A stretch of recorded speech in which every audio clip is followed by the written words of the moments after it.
जय श्री महाकाल। कोई भी ईश्वरीय कृपा प्राप्त करने के लिए गुरु का होना परम आवश्यक है। उस मार्ग पे जो चला हो वही उस मार्गों का ज्ञान दे सकता है। अन्यथा जो मार्गों पे वो चला ना हो वो अगर कहे तो उसमें भी अगर चलो तो कुछ ऊंच नीच हो जाती है। कुछ अन्य भी हो सकते हैं, कुछ हित हो सकता है, कुछ अहित भी हो सकते हैं, कुछ भी हो सकता है। इसलिए सदैव योग्य के मार्गदर्शक में ही साधना, आराधना, भक्ति करें। क्योंकि इस संसार में कुछ अच्छी शक्तियाँ भ्रमण करती हैं तो कुछ बुरी शक्तियाँ भी घूमती हैं।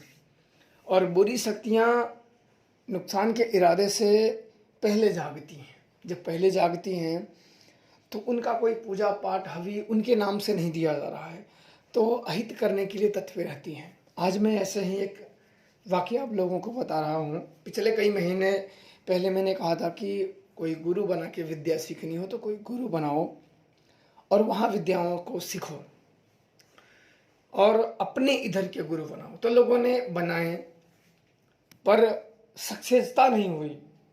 जब विद्या ही नहीं है तो क्या सक्सेसता होगी। फिर ऐसे ही एक व्यक्ति थे, उन्होंने अपने उधर के ही गुरु बनाए और गुरु बनाने के बाद उनके साथ बहुत बड़ा धोखा हुआ कि उनके बिना बताए उनको भूत को पुजवा दिया गया।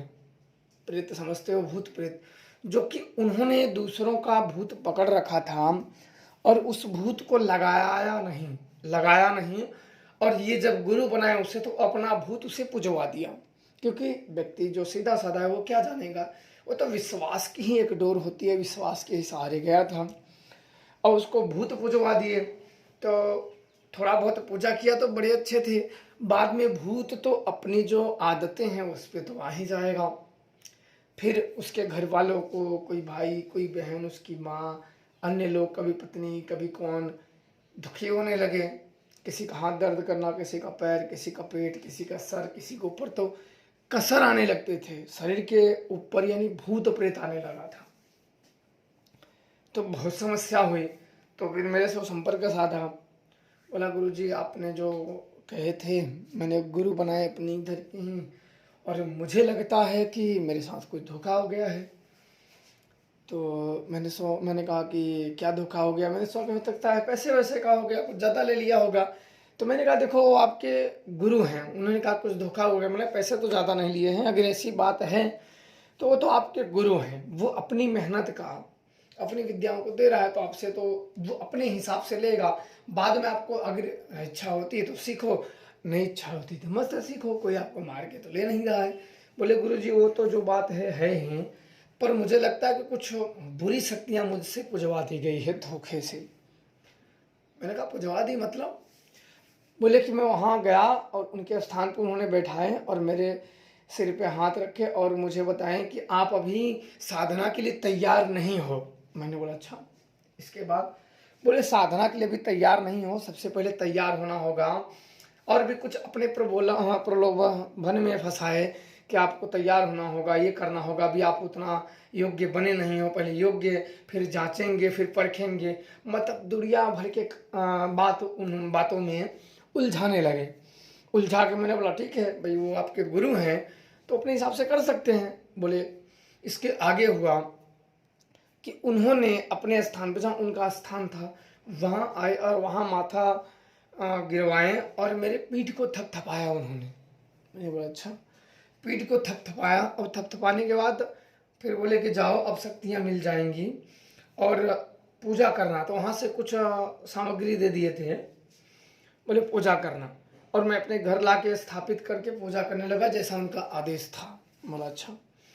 इसके बाद मेरे घर में थोड़ा समय तक तो ठीक रहा, जैसे था वैसे चल रहा था, उससे कुछ अच्छा नहीं हुआ।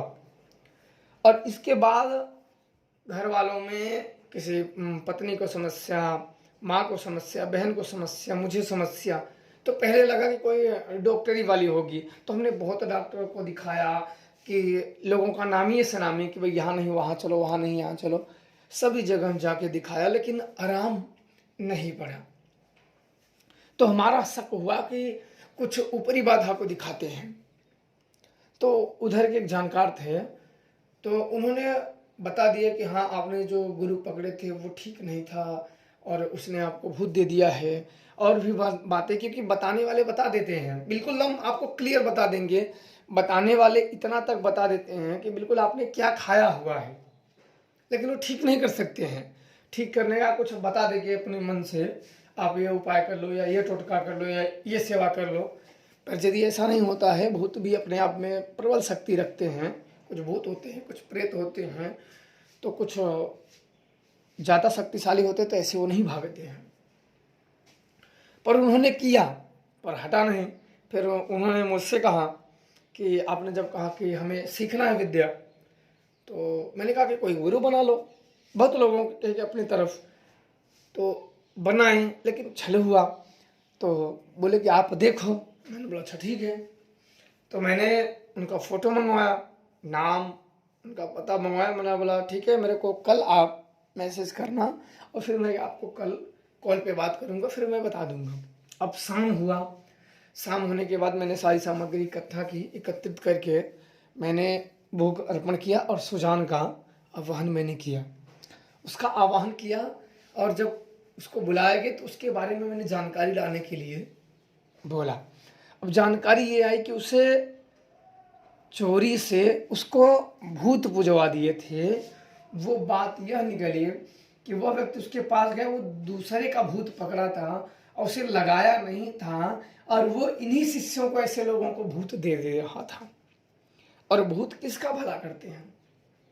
सदैव गुरुओं को व्यक्ति सीखे या ना सीखे, जिसकी जितनी बुद्धि है, क्षमताएं हैं, वो उसी हिसाब से गुरु का मान करेगा, अपमान करेगा, पर उसका अहित नहीं करना चाहिए। जब गुरु ही अहित करने लगे और ऐसे प्रेत के शक्तियों के बदले में प्रेत देने लगे, तब तो अंधेर है। हाँ, व्यक्ति छलिया हो, शिष्यगिर कोई धूर्त हो, शिष्य के रूप में धूर्त हो, तो उसकी बात अलग है। अब वो सारी जानकारी निकल के आ गई, उसने दिया हुआ है। अब इसके घर में सारे प्रेत तांडव कर रहे हैं और शरीरधारी प्रेत हैं, मतलब वो पूजित शक्तियां हैं। जैसे कुछ के देखते हो कि आपके ऊपर, किसी के ऊपर कौन आता है, किसी के कौन ऊपर आता है, तो ये एक अंश होता है, जो एक अंश थोड़ा सा जुड़ता है। ये शरीरधारी नहीं बोला जाता है। शरीरधारी जब हो जाते हैं तो इतना आसानी से पीछा नहीं छोड़ते हैं। जब तक आप पूजा पाठ करते रहोगे तब तक ठीक रहेगा, पूजा छोड़ दोगे तो फिर वहीं डंडा पिछवाड़े में कर देते हैं। तो उनके साथ काफ़ी मेरे को सब बताएं, अपनी माँ से बात करवाएं, वो भी रोने लगी। तो मेरे को बड़ा दया आई कि अब क्या करेंगी, तो बहुत बुरा हो गया, ऐसा नहीं करना चाहिए। जो आपका हो पर ऐसे पाप नहीं कमाने चाहिए। जिसका भूत है उसे जाके बैठा दो, दान मार दो, बिठा दो, उनको कुछ पुण्य संचित करा दो। कुछ मुक्ति मंत्र होते हैं जो मुक्त कराए जाते हैं। अगर उसका ज्ञान ना हो तो आधा अधूरा ज्ञान लेके क्यों किसी का अहित मत करो। करना है तो हित करो, नहीं तो मत करो। किसी का हित मत करो, पाप एकत्रित ना करो। तो फिर भी कोई व्यक्ति अपने किसी के मन मुताबिक तो चलता नहीं है, वो आपको भी पता है।